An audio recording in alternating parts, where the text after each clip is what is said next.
I received a phone call this morning from a coach who just got her first high school coaching job. And that was amazing. She called me. She could have called a million people, but she called me. And it made me feel good that, I was important enough for her just to say, hey, I got this coaching job. What do you think? Or this offer. But when I wake up, it's all about the kids. It really is. And their success. And, I first started coaching in 1981, the summer. And ever since then, it's been quite a ride. There's been some ups and downs, but it's been 98% high and 2% along the way. You know how that goes. So that's why I do what I do, and I'm still going.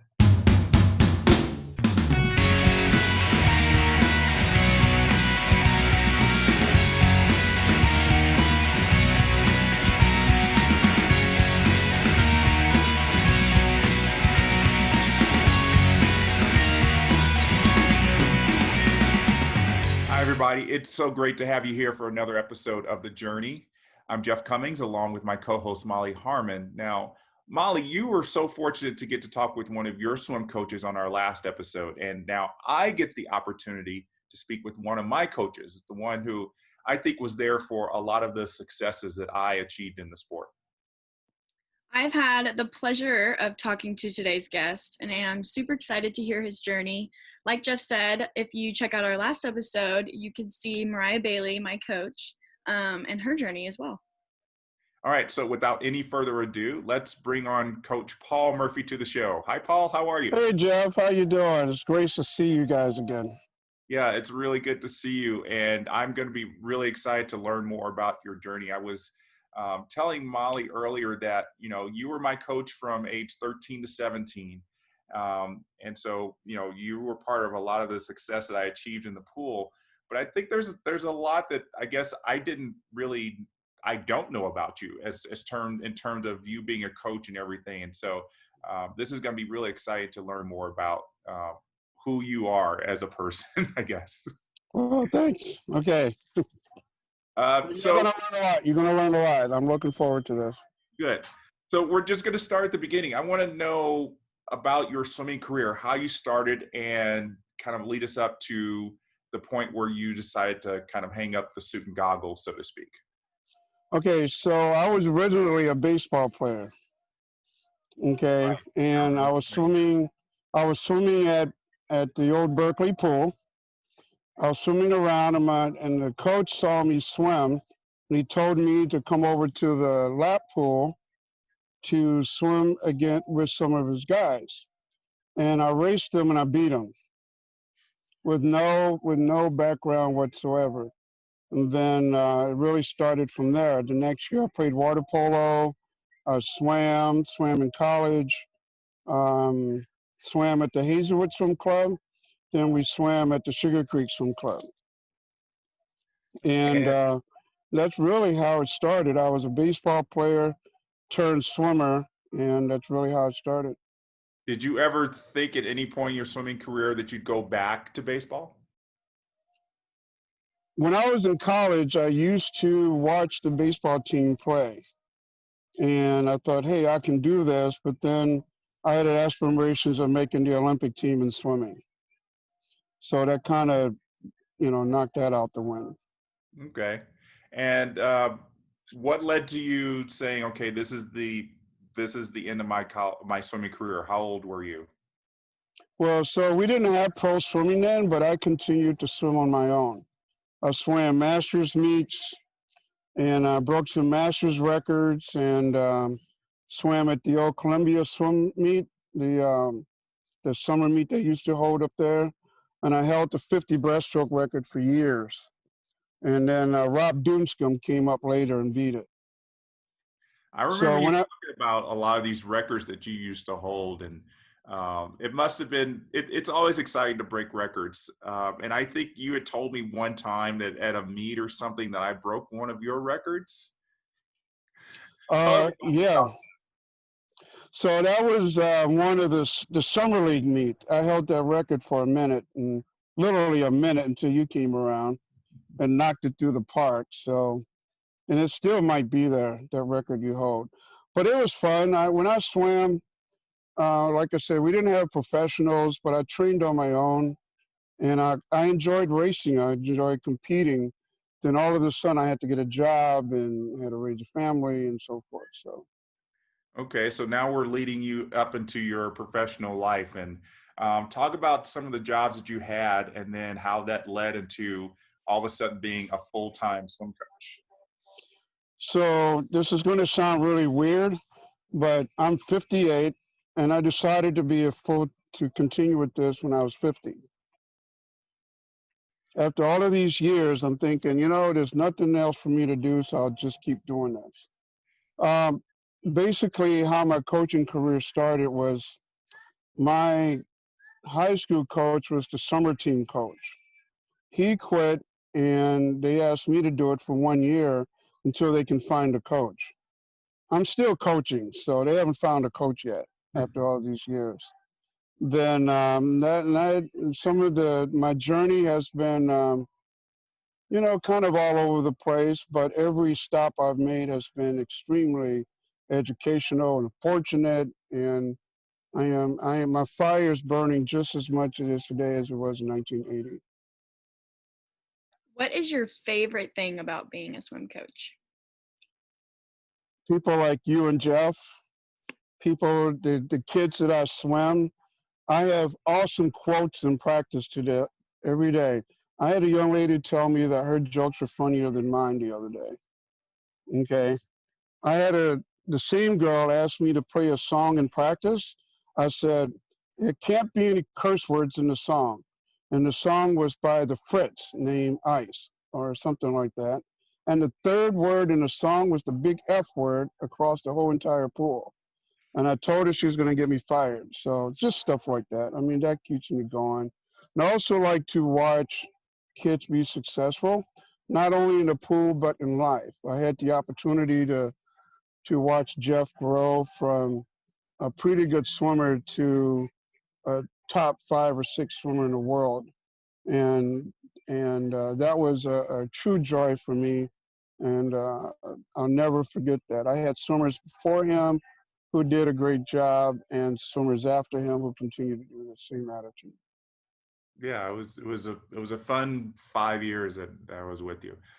It's something that I never, I think we had always silently understood was that our presence on the pool deck was kind of a rarity. It was not something that was very common, having a black swimmer in the pool and being coached by a black coach. I mean, we went to nationals, and I'm sure just like I did, it was, strange for you to walk around and see not a lot of faces on the deck that were like us. What was that like for you, in your evolution as a coach, knowing that there were very few black coaches on the deck? That's a great question. Let's start with me coaching, period. That wasn't my goal, was to be a coach, to be honest with you. But as I grew into the sport, I met other coaches who were other black coaches and other black swimmers, Chris Silva, um, Byron Davis, and some others along the way. I got to meet Jimmy Ellis a few times. You and Michael Normett swam against each other at nationals, and Jimmy and I were standing right next to each other, talking about the same subject. It was awkward. In my whole entire career, I've always fought to break the ice as to being one of the rising coaches in this country. And that's kind of my burning fire. I've worked with a lot of really good swimmers from all over the racial spectrum. And back then it was odd. And people still sit down and talk to me about it. I talked to a young lady this morning about the same thing we're talking about right now, who interviewed on a different format. So, but watching you, we went to nationals, and I saw you and several young ladies and men who who were black who swam that meet. It was kind of neat to see. You know, I tell the story of us going to nationals, and you swam the same lane as Janet Evans, and you know where I'm going with this. You I want to know tell where it? you're going with it. You Go want ahead to? and finish telling the story. I'm not embarrassed anymore. No, no. You tell the story. I want you to tell the story. Well, I just remember that I almost couldn't function the rest of the day because I mean Janet was my big time idol. I watching her at the Olympics and everything, and like a lot of people say now, you get to swim in the same warm up lane as Michael Phelps. It was one of those moments where I kind of realized where I was.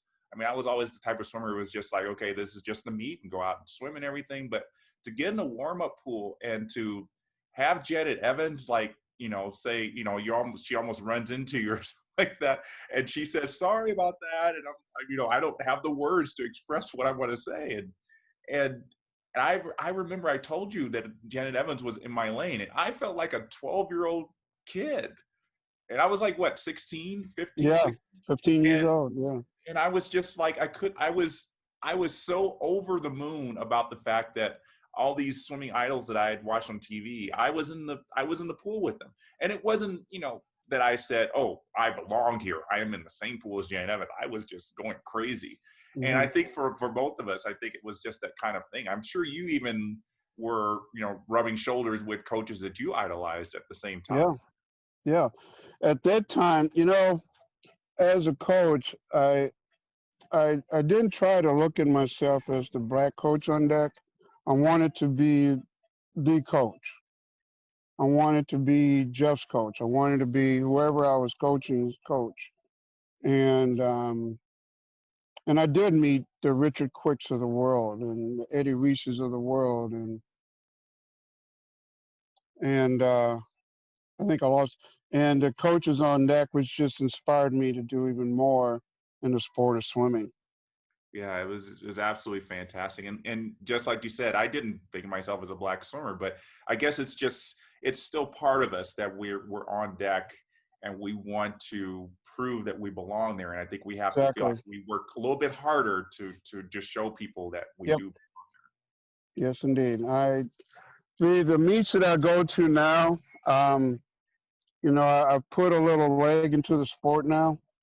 But we do have that conversation with other coaches. Why aren't there more black swimmers? Or here in California, it's pretty diverse, but in other parts of the country, you go to swim meets with 1,000 kids, and there's one black coach and zero black swimmers.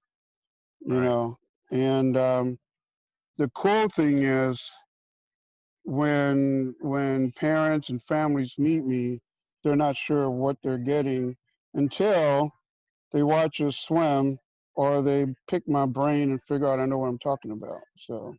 Right. Right. So Well, that's the cool thing.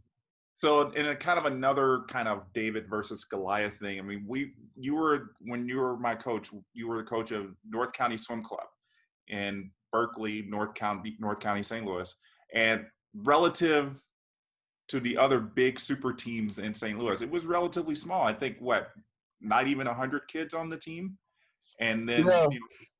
and So some teams like Parkway had like 400 kids on the team. right, right. So North County actually evolved from a YMCA team, and we became a pretty good small YMCA team, and we decided to go year round. And from there, we just grew. And for the most part, I think for North County swimmers in general, whether it was us or other teams in the area, we wanted to prove to the West County teams that we belong there, whether it was Parkway or Sugar Creek or Edwardsville, we swam every practice and went to every meet as the underdog. And we swam like we had to prove to be there. And that was the fun part. Yeah, And it it was was fun. fun. It Yeah. was definitely a lot of fun because you felt like I think when you get on the deck and as a swimmer you feel like you have something to prove because you're not part of the big team, I think it does make it more exciting because you don't feel like, oh, you're automatically guaranteed to do well because you're on the big team. You know, you have to Right. fight for it tooth and nail. And I think you kind of instilled that in us. And I would imagine that's something you still do to this day. Yeah, so I teach the same thing when I go to nationals or sectionals or even just a qualifying meet and a swimmer is nervous. That's one of the first things I tell them. I say, you earned your right to be here. You know, you earned your right to place 15th in consoles. You know, like, or you earned the right in everyday practice to be where you are. And so, and one of the things about being a coach just in general is creating confidence in a swimmer. When I was coaching you, Jeff, it was all about confidence. I mean, you didn't say a word to me. You were one of the most quietest swimmers I've ever coached in my career. But I know when you stood up on the block, it was nobody's business but you. And that was and we can go on and on and on about stories I know about Mr. JC. So you Some talk of them you about definitely should not be sharing. So you talk about instilling confidence into your swimmers and just talking to them, like getting them revved up. What are other things you do to motivate your swimmers? So when I first started coaching, I wanted to be like, I was the in your face, you know, kind of the tough guy. The older I've gotten, I've learned to laugh with my swimmers. I've learned to coach more cerebral. I've become more creative. There are coaches out there that I truly admire, and I try to pull some things from them and continue to grow me as a coach and as a person. I'm not as good at it as some of my coaching friends, but I laugh at myself for trying. And so, like this, like I said, I had a girl that told me her jokes were better than mine. You know, just stuff like that is just what makes coaching fun. So swimmers always have big swimming idols that we get to meet and sometimes race against. And you talked about some of the coaches that you've got to meet. Of all the coaches you've had to meet or to learn from, whether you've met them or not, who would you say is the coach out there that you idolize the most and you want to basically kind of feel like you emulate him or her? Okay, so when I'm on the pool deck, I sometimes think about what is this coach doing? What is this coach doing? What is this coach doing? Can I just go by first names? Sure. We'll start with Eddie, Yeah. David, Richard, Mary. Um, those are the ones that pop into my head first. And I Yeah. can keep going on with Malone and some of the mentors that I've stood up under and worked with. Yeah, it's always good to have those people to idolize, but I'm sure you also try to be your own coach as well. Throughout the years, I created me, and I took my thing is to coaches. If I could tell coaches who I talk to is learn from everybody you've talked to. Okay, learn from every coach, whether they're in the sport or out of the sport. One of the best coaches I've ever talked to is a non-swim coach. His name was Bob Shannon. He was the head coach or football coach at East St. Louis. And he had the #1 team in the country against all odds. And I sat down with him for hours just talking about how to handle programs and how to organize, how to be a good coach, how to talk to kids. And I learned from everybody. You got to learn from everyone. You can't just say, oh, he's no good. If you learn how to put on a hat better from him, then you learn something, Right. you know? So I try to learn from everybody that I run into. So you've been in this sport for a long time, and Yeah. you know, as you said, you know, it's just only in the past 8 years you realize this is something that maybe I should still be doing. But what has kept you in it for so long? when I wake up in the morning, I look forward to doing what I want to do. Okay. Um, and this whole pandemic thing just got me to realize I'm not ready to retire. And I come to the pool every day, and this is our pool behind me. Um, I have great kids to work with. I got a good staff. We don't have a 50 meter, which I really miss, but I communicate with swimmers and coaches all across the country. I received a phone call this morning from a coach who just got her first high school coaching job. And that was amazing. You know, she called me. She could have called a million people, but she called me. And it made me feel good that, you know, I was important enough for her just to say, hey, I got this coaching job. What do you think? Or this offer. But when I wake up, it's all about the kids. It really is. And their success. And, you know, I first started coaching in 1981, the summer. And ever since then, it's been quite a ride. There's been some ups and downs, but it's been 98% high and 2% along the way. You know how that goes. So that's why I do what I do, and I'm still going. So I follow you on Facebook, and I'm sure many people could attest to this. All you pretty much post about is swim, the pool. You're on a pool deck, someone else's pool deck. And I just want to know, what are you doing when you're not on a pool deck?